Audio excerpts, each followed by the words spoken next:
Après les événements du 17 septembre 2024 qui ont immobilisé l'ancien appareil présidentiel, les autorités maliennes présentent officiellement le nouvel avion de commandement de la République. Une acquisition jugée indispensable pour garantir les déplacements officiels des plus hautes autorités en toute sécurité et affirmer la souveraineté du pays. Comme vous le savez, à la suite des attaques complexes du 17 septembre 2024, l'avion présidentiel a été sérieusement endommagé. Et à la suite des inspections, il a été détecté des failles au niveau et de la structure et au niveau d'un des moteurs. Et ce qui rendait vraiment l'avion présidentiel immobile et difficile à réparer. Donc par la suite, ces inspections ont permis de voir l'étendue des dégâts causés. Depuis le 17 septembre 2024 à nos jours, avec les raisons géopolitiques et les problèmes qui se posent, surtout dans le cadre de l'acquisition des avions, il était nécessaire d'acquérir un nouvel aéronef. Sur le plan technique, ce Boeing 737 affiche des performances exceptionnelles, renforcées par une avionique entièrement rénovée et une autonomie de vol étendue permettant des liaisons directes vers les grandes capitales mondiales.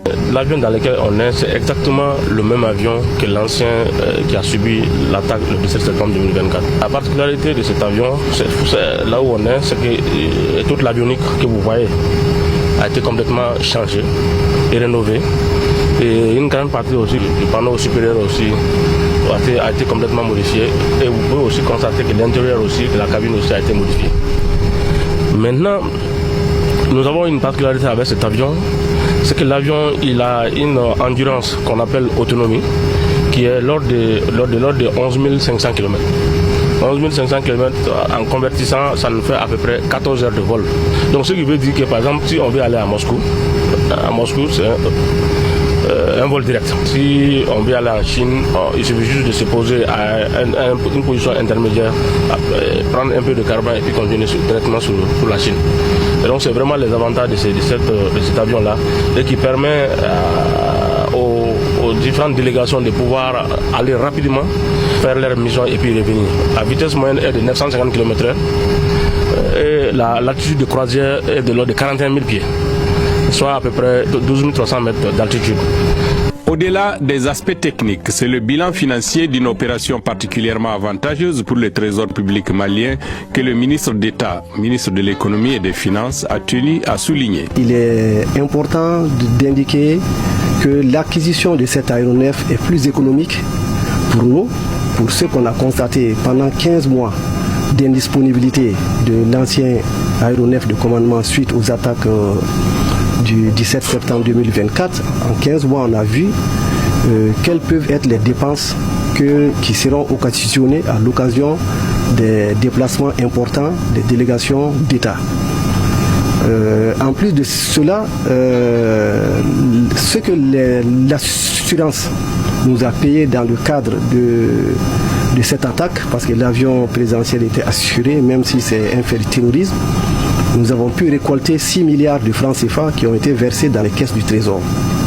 Et actuellement, les discussions sont très avancées pour que les pièces de rechange et les accessoires de l'ancien aéronef puissent apporter entre 3 et 4 milliards de francs CFA.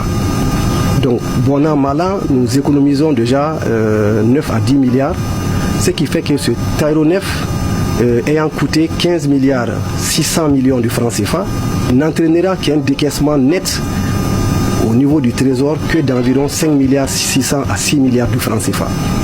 Donc c'est pour dire que c'est un aéronef qui a les mêmes conforts, sinon plus de confort que l'ancien aéronef quand vous regardez au niveau de la cuisine, au niveau de la chambre VIP, au niveau de tout ce qu'il y a comme confort.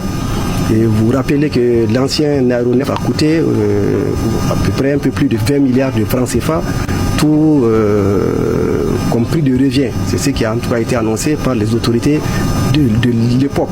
Donc si nous arrivons à acquérir cet aéronef à 15 milliards 600, tout en rappelant les économies de 9 à 10 milliards qui sont réalisées sur l'ancien, et tout en sachant également que cela est plus confortable par rapport à voyager dans des avions, qu'on va affréter des avions de ligne. Cela vraiment, compte tenu du contexte actuel, nous ne pouvons que nous réjouir en tout cas de l'excellente affaire que nous venons de réaliser. En alliant autonomie stratégique, technologie de pointe et gestion financière rigoureuse,